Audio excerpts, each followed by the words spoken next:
Salmo 17. Plegaria pidiendo protección contra los opresores. Oración de David. Oye, oh Señor, una causa justa, está atento a mi clamor. Escucha mi oración hecha de labios sin engaño. De tu presencia procede mi vindicación, vean tus ojos la rectitud. Tú has probado mi corazón, me has visitado de noche. Me has puesto a prueba y nada inicuo hallaste. He resuelto que mi boca no haga transgresión. En cuanto a las obras humanas, por la palabra de tus labios, yo me he guardado de las sendas de los violentos. Sustenta mis pasos en tus caminos, para que mis pies no resbalen. Yo te he invocado, por cuanto tú me oirás, oh Dios. Inclina a mí tu oído, escucha mi palabra. Muestra tus maravillosas misericordias, tú que salvas a los que se refugian a tu diestra, de los que se levantan contra ellos. Guárdame como la niña de tus ojos, escóndeme bajo la sombra de tus alas, de la vista de los malos que me oprimen, de mis enemigos que buscan mi vida. Envueltos están con su grosura, con su boca hablan arrogantemente. Han cercado ahora nuestros pasos, tienen puestos sus ojos para echarnos por tierra. Son como león que desea hacer presa y como leoncillo que está en su escondite. Levántate, oh Señor, sal a su encuentro, póstrales, libra mi alma de los malos con tu espada, de los hombres con tu mano, oh Señor, de los hombres mundanos, cuya porción la tienen en esta vida, y cuyo vientre está lleno de su tesoro, sacia a sus hijos, y aún sobra para sus pequeñuelos. En cuanto a mí, veré tu rostro en justicia, estaré satisfecho cuando despierte a tu semejanza.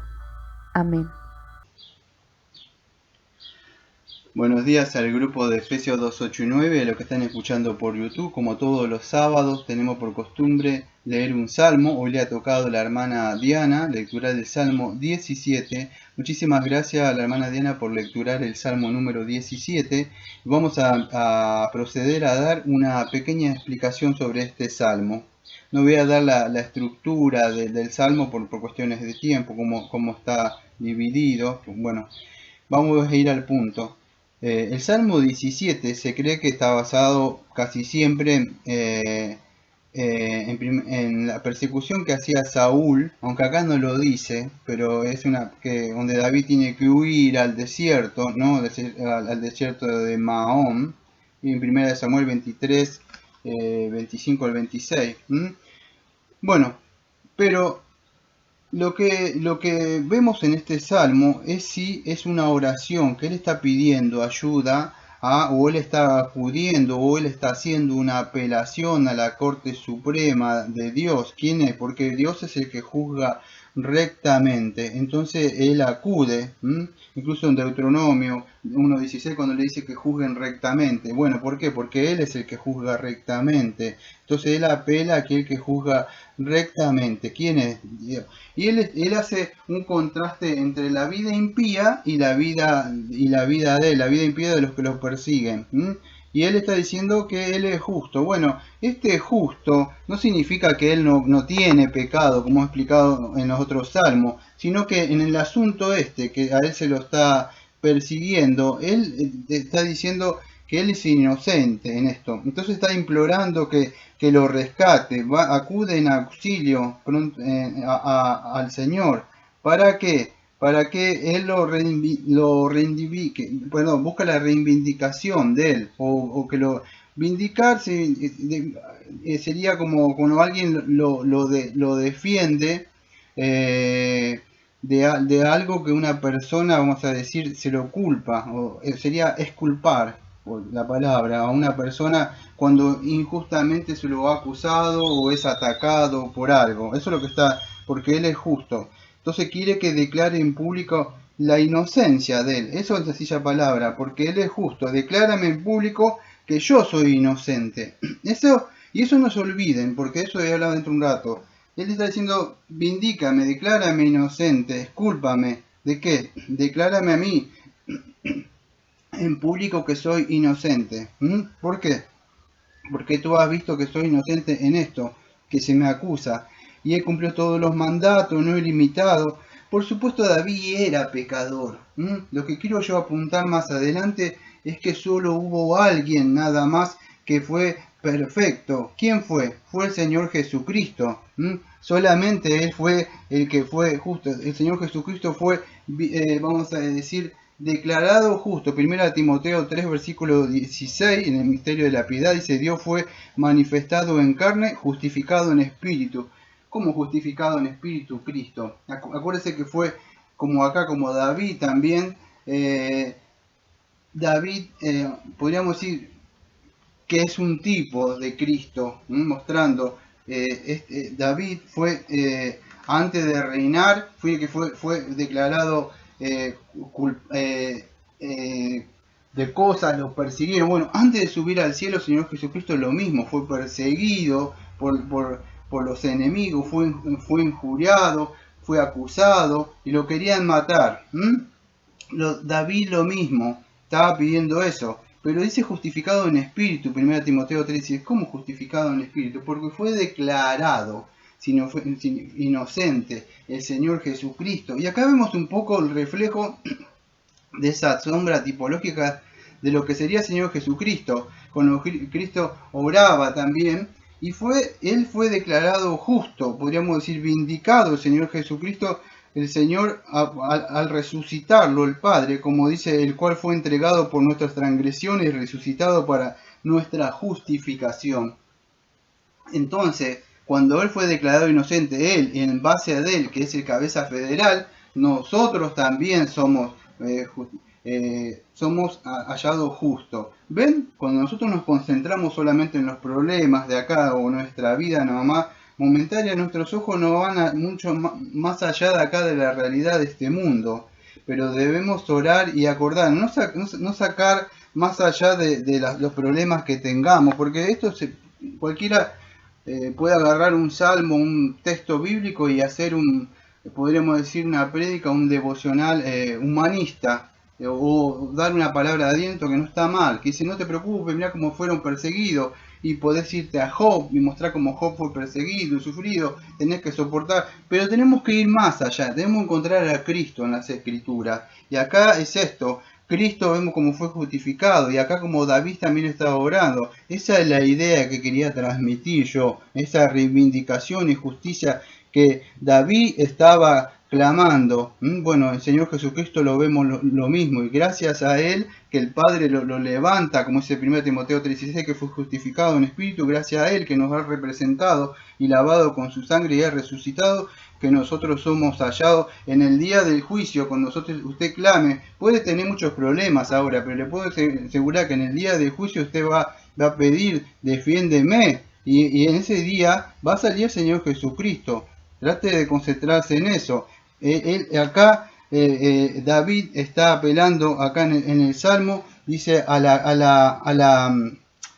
la misericordia de Dios. O sea, cuando él habla ahí en el versículo número, creo que es en el número 7, dice, muestras tu maravillosa misericordia, tú que salvas a los que se refugian a tu diestra. Esta misericordia es chesed, es una palabra que es caracterizada por amor de Dios, pero según el pacto. Esto es importante, porque la misericordia que está hablando acá, o chesed, o chesed, es lealtad o amor. ¿A qué? A esa comunidad de Dios mismo, el pueblo mismo de Dios, donde en el Nuevo Testamento usted quizás lo conoce como la gracia, salvos por gracia. Bueno, así aparece en el Nuevo Testamento, pero en el Antiguo Testamento misericordia, y se refiere a la gracia de Dios, podríamos decir. Esta Gesed es como la bondad de Dios. Martín Lutero, cuando hablaba de esto, él se refería a la bondad de Dios en acción. ¿Mm? Eso es lo que está diciendo Dios. Ese amor, esa devoción de Dios hacia la salvación de su pueblo. Él sale al encuentro de la salvación. ¿Y eso dónde lo vemos, amados? Bueno, ¿dónde vimos su misericordia? O si quiere decirle su amor. Yo tendré misericordia de quien quiera tener misericordia. Acá el salmista dice, muéstrame tus maravillas misericordiosas, que tú salvas a los que se refugian a tu diestra. A tu diestra. ¿Quién está sentado a la diestra de Dios Padre? Estamos hablando de la salvación. Esta Yeset o misericordia o gracia se demostró en el amor de Dios en el Señor Jesucristo. Y es ahí, muéstrame, usted quiere ver el amor de verdad de Dios, quiere ver la misericordia. Bueno, lo mejor que puede hacer es clamar. Podemos tener muchos adversarios, muchos peligros, como Cristo los vamos a tener de seguro porque en Cristo Jesús, pero lo que usted tiene que concentrarse, que el Señor mostró su misericordia en usted, más allá de estos problemas que tengamos y adversidades, que tengamos, que todo lo tiene hasta un inconverso, pero ¿qué sucede? Dios ha mostrado a usted su gracia y eso lo ha mostrado en el mismo Señor Jesucristo. Bueno, él sigue hablando y hace unos contrastes ahí en el Salmo, ¿no? Muestra, vamos a decir, el contraste entre él, que su boca no habló transgresión, que él siempre camina en la ley de él, yo he guardado la senda. Bueno, sabemos que David era un hombre conforme al corazón de Dios, pero sabemos también que cometió pecado. Él no es que no cometió pecado. Salmo 32, Salmo 51, vemos que como él confiesa su pecado. Ahora solamente uno hubo eso, que fue el Señor Jesucristo. Tenemos que ver a Cristo. Bueno, él dice que invoca, ¿a qué? Porque sabe que lo va a oír. Como Cristo decía, él oraba para que ellos escucharan, porque él sabía que el Padre siempre lo escuchaba y que oye, y a nosotros también nos oye. Entonces pide que lo guarde como a la niña de tus ojos. Esta niña de los ojos, no está hablando de una nenita, una chiquita, sexo femenino chiquita, sino acá lo que está hablando el salmista es de los ojos mismos, o sea, se refiere a las pupilas. ¿No vino con usted? Viene el viento o algo, usted se tapa los ojos y tiene tan protegido. Incluso el Señor le puso pestañas, le puso para que guarde, vamos a decir, las pupilas, incluso las cejas también, todo para proteger el ojo. Entonces, guárdame, protégeme como tu propio mismo ojo. Es una referencia también, creo que esa, si no me equivoco, a una parte de Deuteronomio que aparece ahí. Entonces le está diciendo, protégeme, guárdame como tu propio ojo. Y eso es lo que dice, escóndeme a la sombra de tus alas. ¿Qué es esto? Bueno, el Salmo 91 también, el que se ampara a la sombra del Altísimo. Guárdame a la sombra, guárdame, dice, bajo la sombra de tus alas. ¿Qué es esto? ¿Vieron cuando los pollitos corren, así tienen miedo? Yo no sé si vieron, yo tuve unas gallinas cuando era más joven, y estos pollitos se esconden bajo de la gallina, o un animalito se esconde bajo la madre. Y la madre, bueno, es un signo de protección. Protégeme. Eso es lo que debemos orar, no de orar por la prosperidad y decretar cosas, sino buscar la protección de Dios. No podemos ir a otro, sino que a nuestro Padre. ¿Por qué? Porque ellos buscan, el enemigo, Satanás, el pecado está continuamente como león rugiente buscando devorarnos.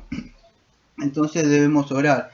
Y él empieza a mostrar acá cómo esos enemigos lo persiguen y buscan asediarlo a él. Y es como el salmista en el Salmo 73, ¿se acuerda que dice que todos estaban ahí? Bueno, empieza a decir que esta persona está engordado, tiene grosura. Es una alusión, podríamos decir, a la vida de lujo, de derroches, que tienen muchas cosas y no se preocupan por nada. Y él está diciendo eso. Y usted quizá piensa que es en el mundo nada más.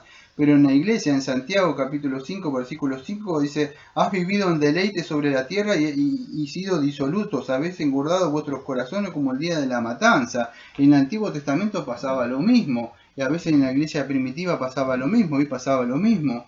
Hay esa diferencia, ¿no? Entonces vemos que es eso. Dice, ellos están engordando. Acá está hablando de otras personas, ¿no? Pero dice así, ¿Qué se sucede? Si usted ve, por razones del tiempo no me da, por supuesto, de explicar, pero usted se va al Salmo 73 y va a ver también el destino de los malos, que casi se deslizaron sus pasos. ¿Por qué? Porque ellos no trabajan, tienen grosura, todo el dinero, y ellos dicen, y llega hasta pensar que en vano había limpiado su corazón, lavado su mano inocencia. Y entonces se empieza a desviar porque él dice, ¿cómo? Todo eso nosotros lo sufrimos, ellos tienen todas esas cosas, son malvados, Salmo 73.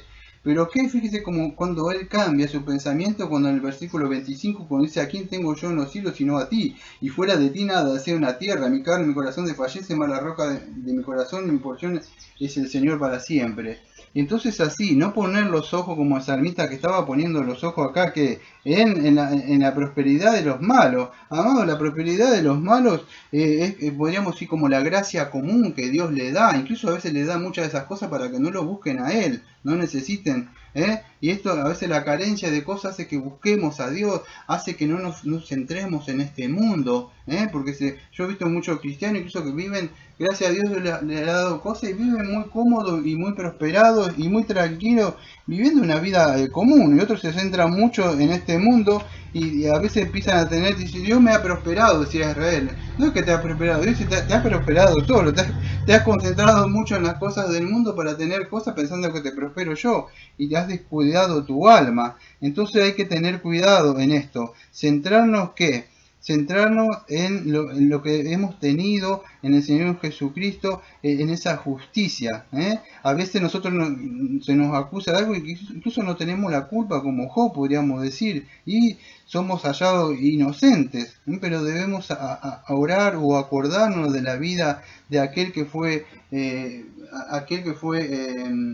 injuriado, aquel que es el Señor Jesucristo, como dice 2 de Corintios 5:21, justo por los injustos, se le hizo injusticia, pero Dios lo declaró inocente. Centrarnos en la cruz, eso, y a veces vemos eso, como Dios administra su justicia, ¿cómo? Fíjese que obró vida por medio de la muerte y la resurrección de Cristo. ¿Quién iba a decir eso? Que por ese juicio injusto que le hicieron a la humanidad, que juzga mal, el Señor juzgó rectamente y lo levantó de los muertos y gracias a eso nosotros tenemos vida. Entonces fíjese cómo obra el Señor. Y Él centra, fíjese, para cerrar estos 2 minutos que me queda, Él muestra en su destino final. Su fe no está centrada acá en las cosas de este mundo. ¿Dónde tiene depositada su fe? Bueno, su fe, como el Señor Jesucristo también quería ir con el Padre, glorifícame como antes estaba. ¿A dónde está? Bueno, nosotros tenemos un galardón y una fe que queremos. ¿A dónde queremos ir? Fíjese que dice Apocalipsis 22, versículo 3, dice, y no habrá más maldición y el trono de Dios y el Cordero estará en ella y sus siervos le servirán, y verán su rostro y su nombre estará en su frente. Eso es lo que está viendo acá el salmista, quiere ir a verlo a Dios mismo. Eso es lo que dice, en cuanto a mí veré tu rostro en justicia y estaré satisfecho cuando despiertas tu semejanza. Apocalipsis 22, y verán su rostro y su nombre estará en su frente. Eso es lo que queremos nosotros, estar frente a Él. Primera de Juan también dice lo mismo. Primera de Juan capítulo 3 dice, a ver si lo puedo encontrar. Versículo 2. Amado, ahora somos hijos de Dios y aún no se ha manifestado lo que hemos de ser, pero sabemos que cuando Él se manifieste seremos semejantes a Él porque le veremos tal como es. Entonces hay un día donde nosotros estamos esperando para verle a Él. Dice, si somos de Cristo, la Biblia, ciertamente el linaje de Abraham soy y heredero según la promesa. Entonces, eso es lo que nosotros tenemos, esa es la esperanza. Daniel, hablando del fin de los tiempos, en Daniel 12, dice que Daniel 12:12, y muchos de los que duermen en el polvo de la tierra serán despertados, uno para vida eterna y otro para vergüenza y confusión eterna. Entonces, amados, concentrarnos en esto, hay un día del juicio final, todas estas cosas van a pasar, se van a levantar los muertos y los vivos y se van a presentar al tribunal de Dios y Dios va a juzgar. Y nosotros nada podemos decir, venimos con las manos vacías, solamente lo aferramos a la cruz como dice el himno. Entonces acordemos esto, no nos centremos en este mundo, pongamos la mirada como el salmista que decía que él quería estar en la presencia del Señor cuando Él despertara. Que tengan un bonito día, si nos vemos el sábado que viene.